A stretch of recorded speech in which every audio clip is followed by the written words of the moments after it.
কত সুন্দর গোলাপের বাগান দেখো বন্ধুরা। এত গোলাপ চারিদিকে, যেদিকেই তাকাবে সেদিকেই গোলাপ ফুল। সত্যি কথা বলতে অন্যান্য ফুলও আছে, বাট গোলাপ ফুলগুলোর চারাগুলো কিন্তু একটু বেশিই আছে এখানে। মেয়েকে সত্যি কথা বলতে এখানে চিলড্রেন পার্কে ওকে ঘুরতে নিয়ে এসেছিলাম। তো পার্কে খেলাধুলো করার পর ওর পার্কের অপোজিটে এত গোলাপ বাগানে গোলাপ লাগানো আছে, মাথা খারাপ হয়ে যাবে। বিভিন্ন কালারেরই গোলাপ ফুল, হলুদ, সাদা, গোলাপি, লাল, কত ধরনের যে গোলাপ ফুল কি বলবো তোমাদের। আমাকে আর কিছু বলতে হবে না, এখানে তোমরা দেখে নিশ্চয়ই বুঝতেই পারছো এখানে কত গোলাপ বাগান।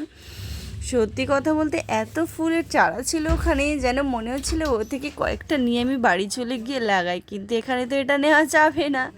তো দেখেই চলে এলাম।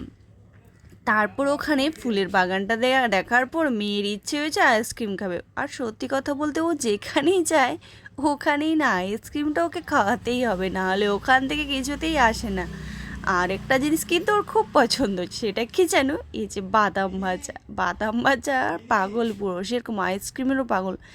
সারা দুপুর খেলেছে, খেলার পর ওর পরে কি বলবো আইসক্রিম খেতে ইচ্ছে করছে। এই যে আইসক্রিম দোকানে এসেছি, আইসক্রিম দোকানে ওর জন্য নিয়েছি। আর বেশিরভাগ ক্ষেত্রেও ও কোনটা মানে বাটারস্কচের কোনটাই খেতে পছন্দ করে, ফ্লেভারটা বাটারস্কচের। আমরাও বাটারস্কচ সত্যি কথা বলতে পছন্দ করি।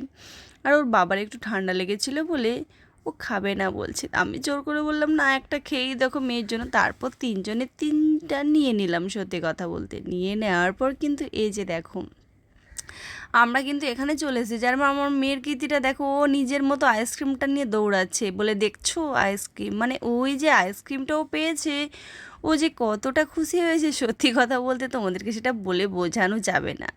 এই যে দেখো ওর বাবাকে একটা দিয়েছি, আমি একটা নিয়েছি, আর ও একটা, তিনজনে নিয়ে এবার আইসক্রিম খেয়ে এবার বাড়ি যাবো। সব কিছু কমপ্লিট দেখায়।